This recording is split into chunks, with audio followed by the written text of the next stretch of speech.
in an environment where it's essentially a federal responsibility but touches provincial jurisdictions as well is done? Well, I mean, I think we've seen over the past number of years that attacks on our democratic institutions, attacks on our democracies do not limit themselves simply to federal electoral events or federal parties. Provincial parties, municipal elections even, have had have proven to be targets of note for foreign interference as well. So part of what we wanted to do within Bill C-70 was explicitly make it possible for CSIS to grant appropriate security clearances to provincial premiers so that they can actually have a better lens on protecting their institutions and also their citizens, in addition to the work that the federal government does to protect their citizens. Okay. And jurisdictionally, as you mentioned, foreign interference can touch not only subnational governments, but areas that fall within provincial jurisdiction. And how can that be ameliorated, or how can those relationships happen, and what role can the federal government play in that space?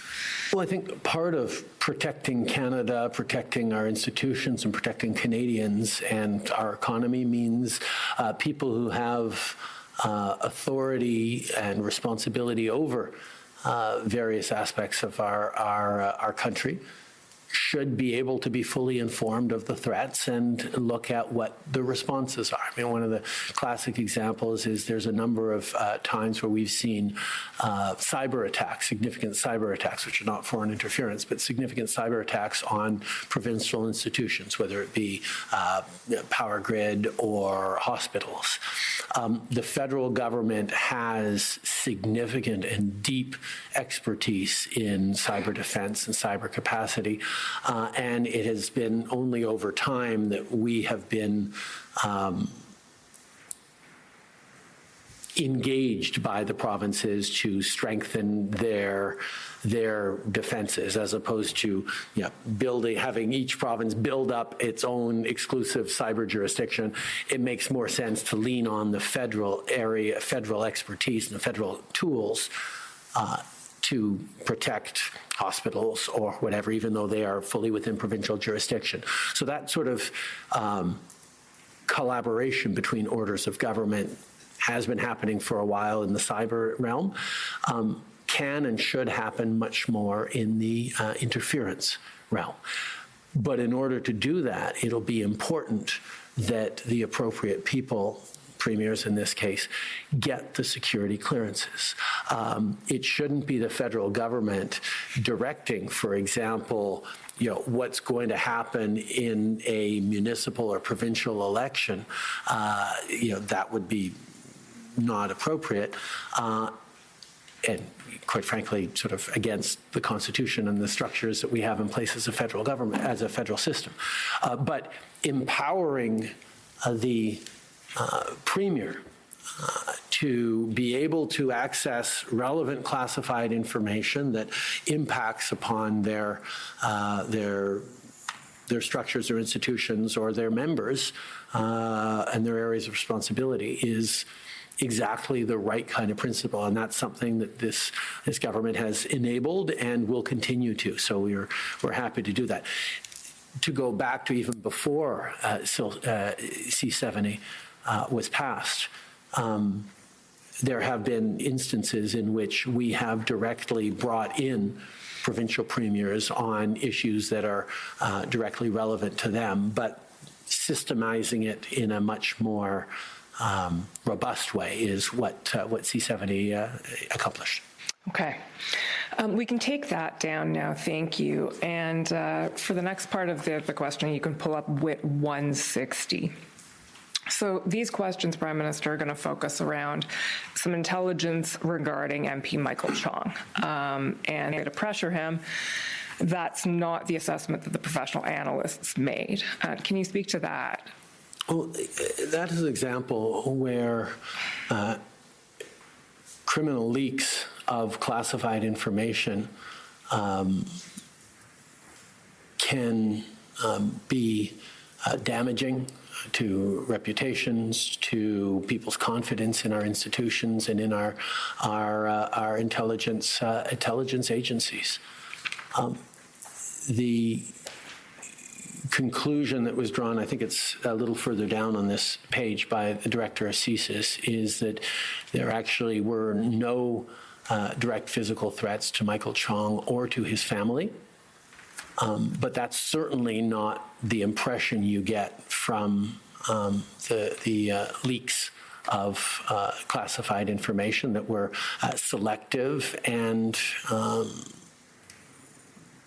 certainly portrayed in a way that looked much more serious than they actually were. This is not to minimize the fact that it is a real issue that China has chosen to single out for particular attention parliamentarians from all different parties that have stood most clearly and strongly against Chinese actions in regards to Uyghurs, in regards to the rights of pro-democracy protesters in Hong Kong or what have you.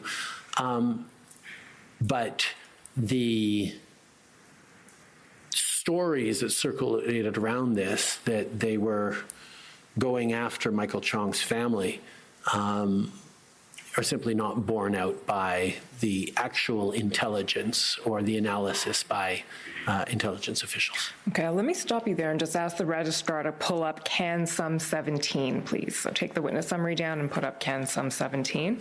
This is a topical summary that was produced by the government for the commission and contains publicly disclosable information on this topic, PRC interest in Michael Chong. So can we zoom out quite a bit so I can see most of this page, please? Thank you. So in the first couple of paragraphs there, what this document says, Prime Minister, is essentially, it talks about that, the Uyghur motion, and then the PRC having imposed economic sanctions on MP Chong in relation to this. And these sanctions are in keeping with the PRC sanctions regime, which allows not only sanctioning of individuals, but their family members as well. And then you'll see the second paragraph that that option to sanction family members wasn't invoked in the case of MP Chong. Mm-hmm. If we scroll down now, and I think around paragraph 10,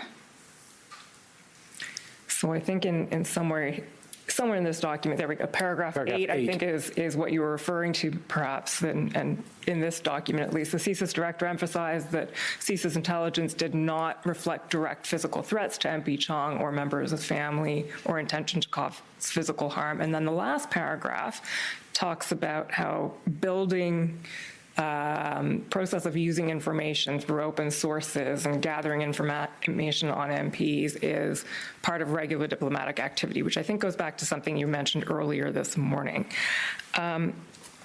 In that vein, I'd like to ask you, because when your officials testified yesterday, counsel for MP Chong put to them, well, that may well be, but we know that the PRC is a repressive regime, and we know that it has a history of taking action against dissidents, particularly in Hong Kong. So with that in mind, how can one say that it's convincing that there were no threats against MP Chong or his family? What's your reaction to that?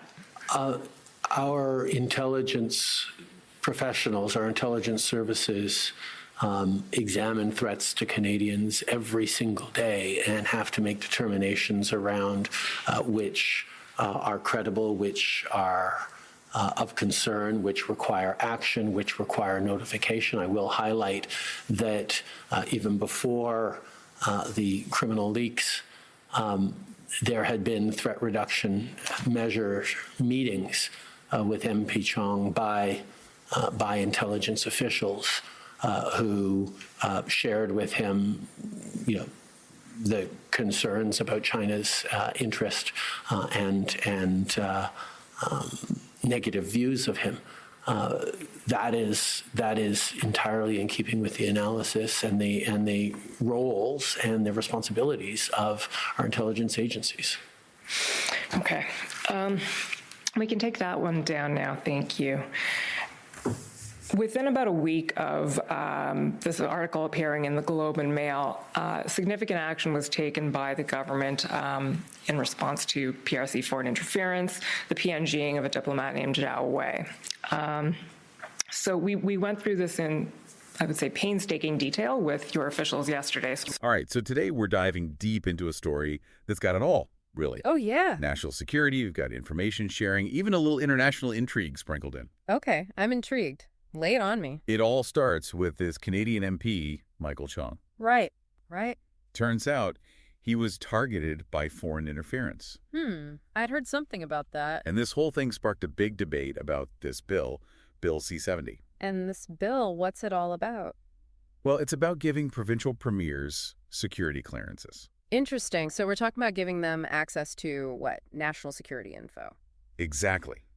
But the big question is it really about keeping Canadians safe? Or is there something more going on here? Big questions indeed. Where do we even begin with something like this? Well, a good place to start might be with this Michael Chong situation. What's your take on that? Well, it's a bit of a tangled web, isn't it? Yeah. This whole thing really highlights the tightrope governments have to walk, trying to protect their citizens, but also staying transparent. Yeah, it's a tough balance. It really is. And the Chong case, it raises some unsettling questions, like if a foreign government can target an elected official, What's stopping them from going after everyday Canadians? Exactly. Or even critical infrastructure. It does feel like something straight out of a spy thriller. A little bit, yeah. So how does this Bill C-70, this legislation, how does it all fit in?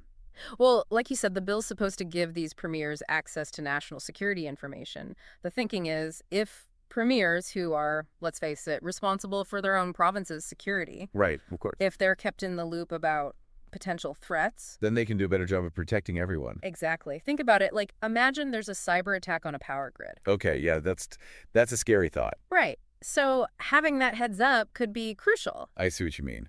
But at the same time, wouldn't that require a huge amount of trust in the federal government to be handling that kind of sensitive information? Oh, absolutely. And you've also got the flip side of that coin. Wouldn't it require the provincial governments to open themselves up to more federal oversight? It's a two-way street. Exactly. And that's where this whole idea of provincial autonomy comes into play. The provinces, they've got their own responsibilities. And some people, they argue that giving the federal government more say in those areas, even if it's in the name of security. It could upset the balance of power. Exactly. Yeah, it's a delicate situation, no doubt. And of course, we can't forget about the transparency issue. I mean, the public has a right to know if a foreign government is interfering in Canadian affairs. 100%. But then there's the question of at what cost? Right, that's the big question. Isn't it? The government's argument is that if they reveal too much, it could put intelligence sources at risk, compromise their methods, even jeopardize ongoing operations. That makes sense. And it's not just that. It could also paint an incomplete picture for the public. Which could lead to fear, maybe even misguided actions. Exactly. So how do we find that balance? How much information is enough to keep people safe, but without sacrificing transparency, or even potentially tipping off these adversaries? That's the million-dollar question, isn't it? And look, it's not just Canada grappling with this. This is a global issue. Oh, absolutely. Governments everywhere are trying to figure out how to deal with foreign interference, especially in this digital age. And they have to do it all while trying to uphold, the very values of democracy. Right. It's a tough job. So we're talking about protecting democracy from foreign interference, but we also can't compromise the very freedoms we're trying to protect in the first place. Exactly. And then how do you balance transparency with the need to protect sensitive information? I mean, these aren't easy questions. It's something we all need to be thinking about. I agree. You've given us a lot to consider. So to everyone listening, here's something to mull over. If you were advising your provincial premier, what would you say is the most important thing to weigh when considering access to national security information? That's all the time we have for today's deep dive. Thanks for joining us.